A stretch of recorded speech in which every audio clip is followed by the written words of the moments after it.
The ocean is still a place of mystery, and it's unlikely we will ever learn everything about the world underwater and the many secrets it holds. However, every day new things are being uncovered. Many are spectacular and wondrous, and some are plain scary. As you'd expect, we are looking at 5 of the latter. So hit those lights, sit back, and enjoy.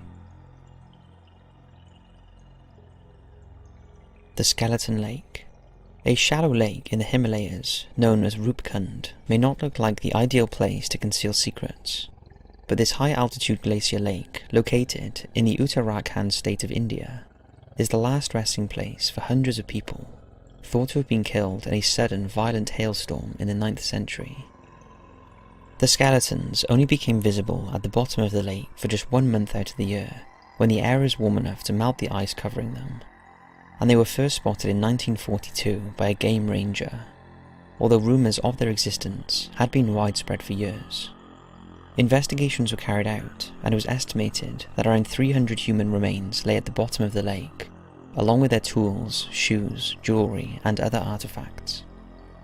Years later, a team from National Geographic magazine retrieved 30 of the skeletons, and were horrified to discover that flesh was still attached to some of the bones.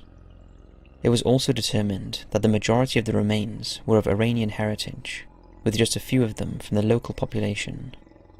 It can only be speculated how so many people met such a sudden and violent death. However, the local legend says that the king of Kannauj, Raja Jastahaval, and his pregnant wife Rani, along with their vast entourage, went on a pilgrimage to Nanda Devi shrine, and ran into a fierce storm near Rupkund Lake, and giant hailstones rained down on them, killing the whole party. All we can think is that it must have been some large hailstones to kill that many people that quickly, and it's likely something far more sinister was responsible. What do you think? Mysterious underwater cave system in Mexico. For centuries, Soquayum, a flooded sinkhole located in Mexico, Yucatan Peninsula, terrified the locals so much that they would not go near it, as they believed it was guarded by a feathered, horse-headed serpent who would snatch anyone who got too close. So when underwater archaeologists sought permission to explore the flooded cavern, a local shaman performed a traditional ceremony to ask permission for the researchers to enter and appease the serpent. After entering the water-filled cavern, the archaeologists discovered that there may be a very good reason why the villagers feared the place. At first glance, it appeared something terrible had taken place there, as the cavern floor was scattered with skulls and human bones. However, there was far more to this water-filled cavern than initially thought, and further exploration has led to the discovery of an additional 4 kilometers of underwater passages, as well as an array of archaeological discoveries, and is now recognized as the largest and most important underwater archaeological site in the world. Some of the skulls discovered are elongated, which is consistent with an era when heads were thought to be intentionally flattened, typically during infancy when the skull is most pliable. Most of the remains and artifacts are relics of Mayan culture, when it was customary for residents to be buried under or near their houses, suggesting the bones belonged to people who had been intentionally secluded from the community, possibly due to the plague or some other ailment. More recent exploration has revealed some of the bones date back even further, with one of the female skeletons believed to be around 12,600 years old, dating back to the last ice age. Also, remains of giant sloths and an extinct elephant-like mammal have been discovered, along with ceramics, altars, shrines, and wall etchings, some of which were likely used in funeral and human sacrifice ceremonies. Take a look at this extraordinary footage.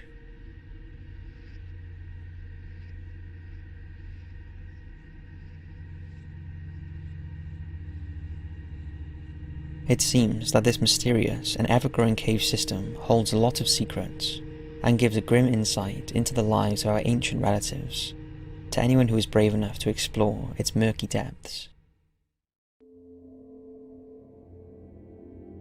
The Ship Graveyard. At first glance, Chuuk Lagoon, located in the Central Pacific, looks like paradise, but beneath its crystal blue waters lies an altogether different story. The lagoon sits inside a cluster of small islands known as Chuuk State that make up one of 4 of the federated states of Micronesia. And during World War II, the area provided Japan with a perfect base to protect its large ships and military hardware. But in 1944, American forces launched an attack and caught the Japanese with their guard down.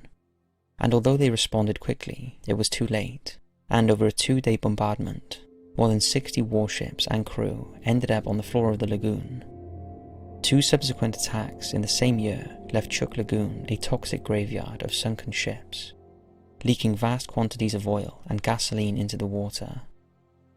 The Japanese personnel who survived the attack, along with the local population, were left to fend for themselves, and it's estimated tens of thousands of them starved to death in the months that followed. After the war ended, the world forgot about Chuuk Lagoon and the slaughter that occurred there, until 1969. Jacques Cousteau's diving team visited the lagoon to find and document the wrecks. Unfortunately, they found more than shipwrecks. The seafloor was littered with the skeletons of those that perished. The team also took lots of artifacts from the wrecks. However, the expedition did highlight what happened at Chuuk, and a lot of the human remains were removed and given proper burials.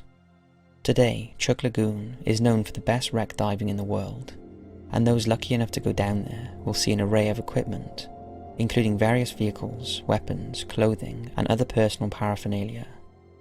They are also likely to come across human bones, and these serve as an eerie reminder of the real sacrifice of war.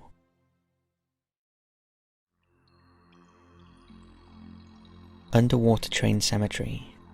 Now, it's not unusual to find a ship graveyard at the bottom of the sea, as you will know from the previous topic, but it's almost unheard of to find a train graveyard. Well, this is exactly what Paul Hepler found back in 1985, when he was mapping the bottom of the ocean off the coast of New Jersey. Closer inspection revealed trains had lain preserved in the water since the 1850s, and they were identified as rare 15-ton Planet Class 222T models, which were only made for a short period in the early 1850s because they were too small to compete with the larger, more powerful models being produced at the time. The question is, how on earth did they end up 90 feet underwater, and why is there no historical record of them ever being built or being lost? Investigators believe the engines could have either fallen in the sea or been deliberately pushed, as they were being transported from Boston to the mid-Atlantic, possibly after they got caught up in a storm.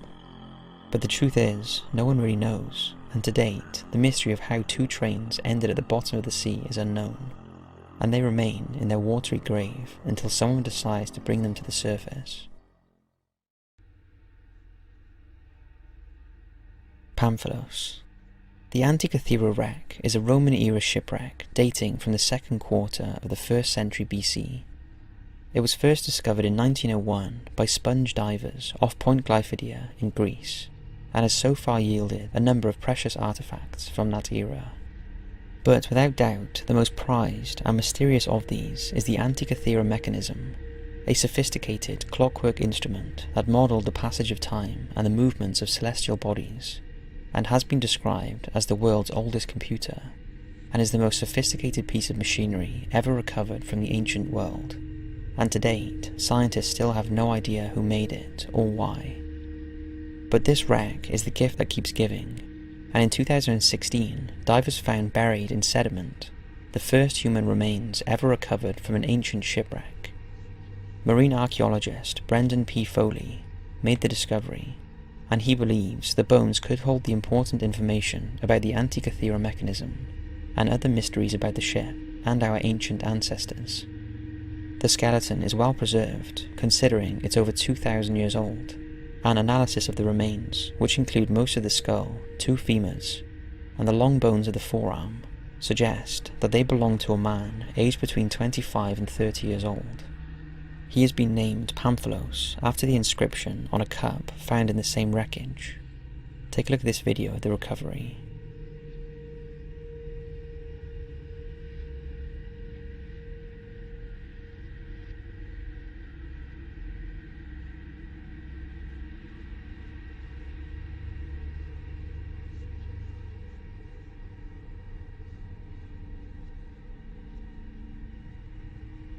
If only bones could talk, as one thing is for sure, Pamphilos holds the key to one of the world's greatest mysteries, and could answer so many unanswered questions about our ancient ancestors. So that's 5 incredibly fascinating things found underwater, some of which are rather creepy. We hope you've enjoyed this video. Don't forget to click the notification bell so you never miss out on an upload. And as always, we'll see you in the next video.